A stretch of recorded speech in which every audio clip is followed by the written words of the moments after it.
Yon, as of 4:20 p.m. July 28, 2026. Alas 4 na pasado. Nandito pa rin yung mga bumbero natin. Dito yan sa may Raon, Gonzalo po yan yung sunog, mga boss. Hindi pa rin nakapula. Dito yan nag-umpisa yung apoy na yan, no? Mula kaninang tanghali, alas 12 po. Alas 12:15. Punta natin si Joson. Alam po, nadadamay rin tong tindahan ni Joson dito.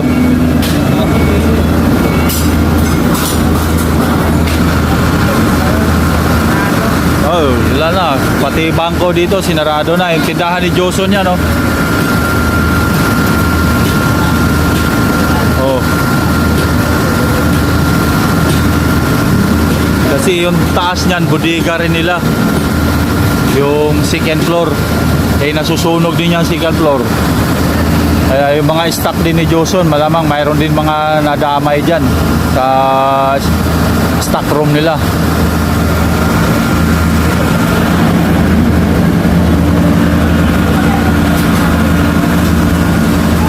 Dami pa rin bombero.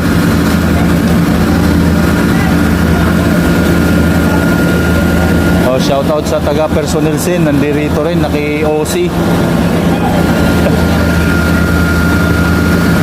So walang madadaanan yung mga bumabiyahing sasakyan ngayon, ha.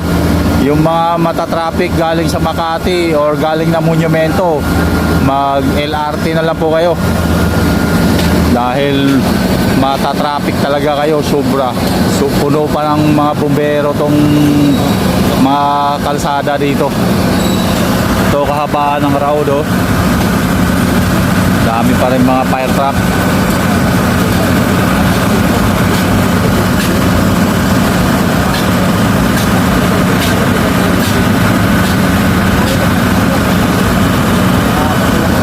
Time check, 4:22 p.m. na ng hapon.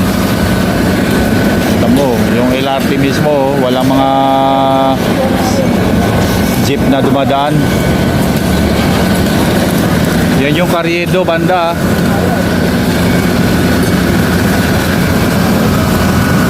Abutin pa to ng gabi, ah.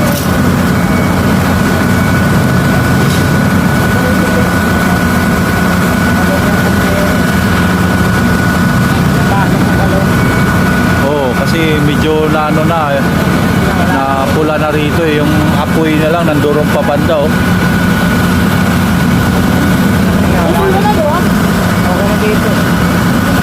Dito mayroon pa sa bangko, yung PS Bank mayroon pa rin. Oh, ito sa LRT tayo mismo.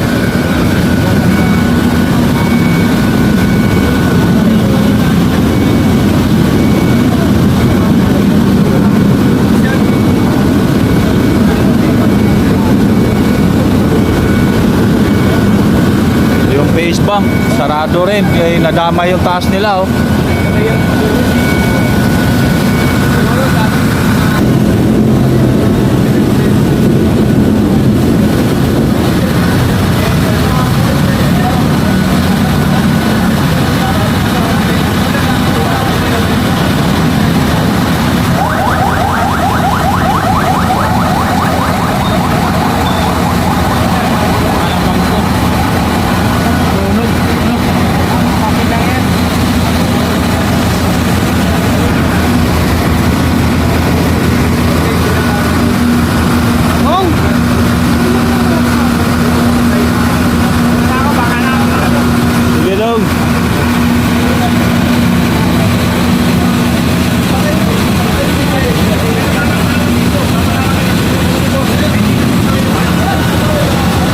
Pa ng gabi to bago to mapula talaga ng gusto.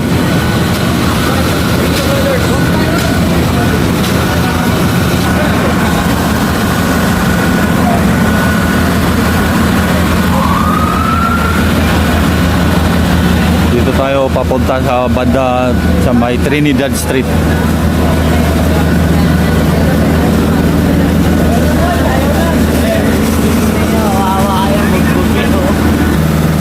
May apoy pa rin yan sa loob.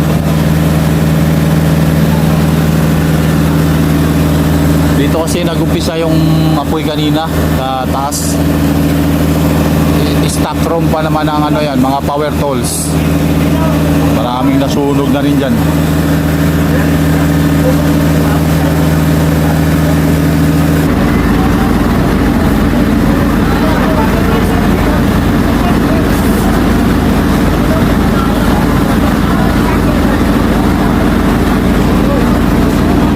Aday, nasunog yung ano nyo dyan? Stock nyo dyan? Nabasa sa tubig. Yan o, tawa ni Juson. Ayan yung paninda niyan, doon yan sa kabila, Day.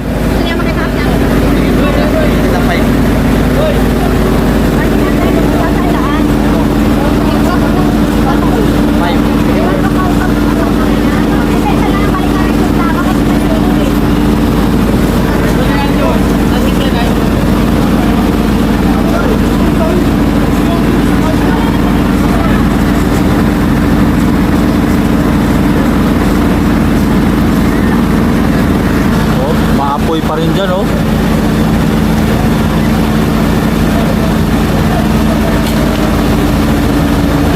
Ito yung Trinidad Street, corner Gonzalo Puyat.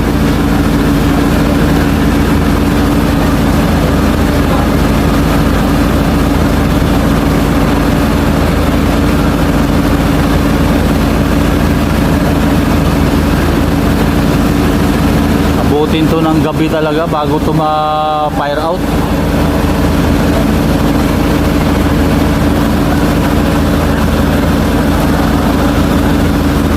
Yung ibang bumbero bumalik na nga yan eh, naubusan ng tubig.